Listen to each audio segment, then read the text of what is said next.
Assalamualaikum warahmatullahi wabarakatuh. Tajuk pembincangan kami ialah penciptaan bumi menurut Al-Quran. Berdasarkan tajuk tersebut, kami dapat mengumpul 3 objektif kajian, iaitu yang pertama, mengkaji proses penciptaan bumi menurut sains dan Al-Quran. Kedua, membuktikan bumi itu bulat. Dan yang ketiga ialah mengkaji kewujudan kehidupan di bumi. Sehubungan dengan objektif tersebut, 3 persoalan telah timbul untuk dibicarakan, iaitu yang pertama, bagaimanakah proses penciptaan bumi berlaku mengikut sains dan Al-Quran? Yang kedua, adakah bumi itu berbentuk bulat? Dan yang ketiga, adakah kewujudan kehidupan bermula di bumi?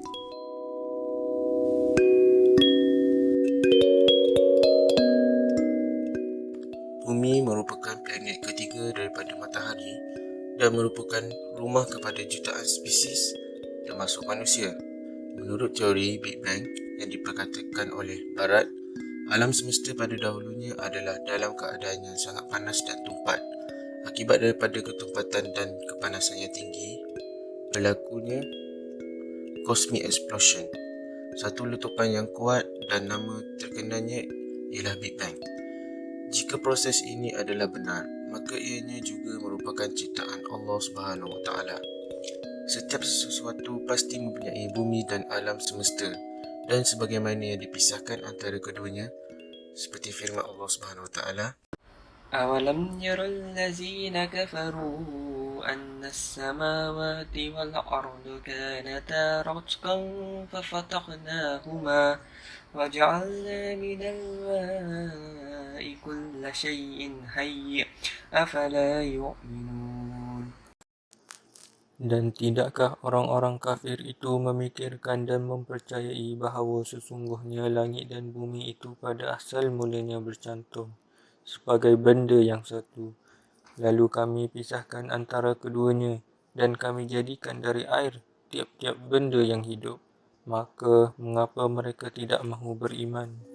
teori ini dilihat hampir sama dengan apa yang Allah Subhanahu Wa Taala terangkan dalam surah tadi, di mana langit dan bumi dipisahkan kerana ia berlaku sebelum manusia wujud di dunia ini. Allah Subhanahu Wa Taala juga berfirman, Inna rabbakum Allahu allazi khalaqas samawati wal ardh fi sittati ayyamin summa istawa 'alal 'arsy يغشي الليل النهار يطلبه حثيثا والشمس والقمر والنجوم مسخرات بأمرها ألا له الخلق والأمر تبارك الله رب العالمين. Sungguh Tuhanmu adalah Allah yang menciptakan langit dan bumi dalam 6 masa. Lalu dia bersemayang di atas arasy. Dia menutupkan malam kepada siang yang mengikutinya dengan cepat. Dia ciptakan matahari, bulan dan bintang-bintang tunduk kepada perintahnya. Ingatlah, segala penciptaan dan urusan menjadi haknya. Maha suci Allah, Tuhan seluruh alam. daripada ayat Al-Quran tersebut, dinyatakan Allah Subhanahu Wa Taala menciptakan bumi dalam 6 masa. Ianya bertepatan dengan para pengkaji sejarah geologi bumi yang menceritakan tentang skala waktu geologi yang disebut sebagai Eon, iaitu jangka waktu sejarah yang terbentuknya bumi, iaitu dalam 4 waktu. Kesimpulannya, bumi adalah ciptaan Allah Subhanahu Wa Taala yang amat hebat, dan biarlah ciptaannya menjadi rahsianya.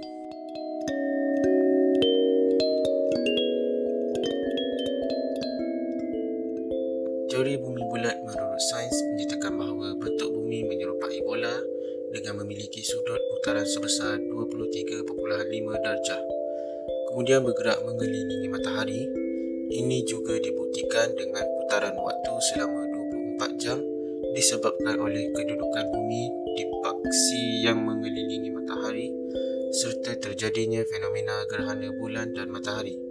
Firman Allah Subhanahu Wa Taala juga menyebut, خلق السماوات والأرض بالحق يكور الليل على النهار ويكور النهار على الليل وسخر الشمس والقمر كل يجري لأجل مسمى السماء ألا هو العزيز الغفار. Dia ciptakan langit dan bumi dengan tujuan yang benar. Dia memasukkan malam atas siang dan memasukkan siang atas malam dan menundukkan matahari dan bulan. Masing-masing berjalan menurut waktu yang ditentukan. Ingatlah, Dialah yang Maha Mulia, Maha Pengampun. Firman di atas membuktikan dengan kejadian siang dan malam, bumi mempunyai dua waktu berbeza, iaitu waktu siang di mana bumi berada dekat dengan matahari dan waktu malam apabila bumi menjauhi matahari. Hal ini dapat menguatkan lagi fakta bahawa bentuk bumi adalah bulat. Kesimpulannya, dengan terjadinya fenomena siang dan malam serta gerhana dapat membuktikan bahawa bumi itu bulat.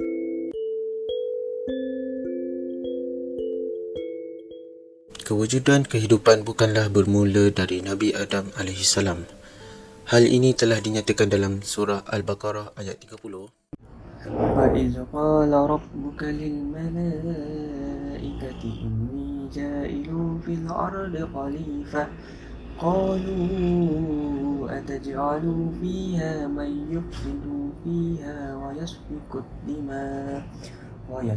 الدِّمَاءَ وَنَحْنُ نُسَبِّحُ بِحَمْدِكَ وَنُقَدِّسُ لَكَ قَالَ إِنِّي أَعْلَمُ مَا لَا تَعْلَمُونَ.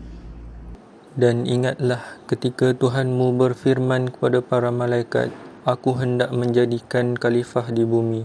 Mereka berkata, apakah engkau hendak menjadikan orang yang merosak dan menumpahkan darah di sini? Sedangkan kami bertasbih, memujimu dan menyucikan namamu. Dia berfirman, sungguh aku mengetahui apa yang tidak kamu ketahui. Daripada ayat ini, tidak dinafikan memang ada makhluk yang pernah hidup di bumi sebelum Allah menghapuskan mereka kerana kerosakan yang mereka lakukan. Ianya bertepatan dengan ayat tersebut di mana malaikat berkata, mengapa engkau mahu menjadikan khalifah di bumi itu orang yang akan membuat kerosakan padanya, iaitu bumi, dan menumpahkan darah.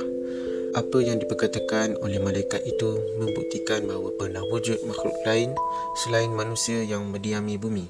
Ada kemungkinan segala fosil yang ditemui oleh ahli arkeologi barat bukanlah manusia primitif seperti yang mereka dakwa, tetapi itu semua adalah makhluk dari golongan jin, termasuklah makhluk purba yang dikatakan wujud sejak jutaan tahun yang lalu. Jika kita melihat pada tafsiran Ibn Abbas terhadap ayat di atas, beliau menyatakan Allah telah mengeluarkan Adam daripada syurga sebelum ia dimasuki oleh sesiapa. Allah berfirman, Aku menjadikan khalifah di bumi, dan mereka malaikat berkata, adakah engkau Tuhan menjadikan manusia individu yang akan melakukan kerosakan dan menumpahkan darah? Dan dahulunya di bumi 2000 tahun sebelum terciptanya Adam AS, ia telah didiami oleh bangsa jin berketurunan Al-Jan. Merekalah yang merosakkan muka bumi dan menumpahkan darah. Malaikat berkata, adakah engkau Tuhan menjadikan di bumi individu yang akan melakukan kerosakan sebagaimana apa yang dilakukan oleh jin berketurunan Al-Jan? Maka Allah berfirman, sesungguhnya aku lebih mengetahui apa yang tidak kamu ketahuinya. Kesimpulannya, menurut tafsiran Ibn Abbas tersebut, kita ketahui bahawa kaum jin merupakan penghuni bumi terawal sebelum manusia.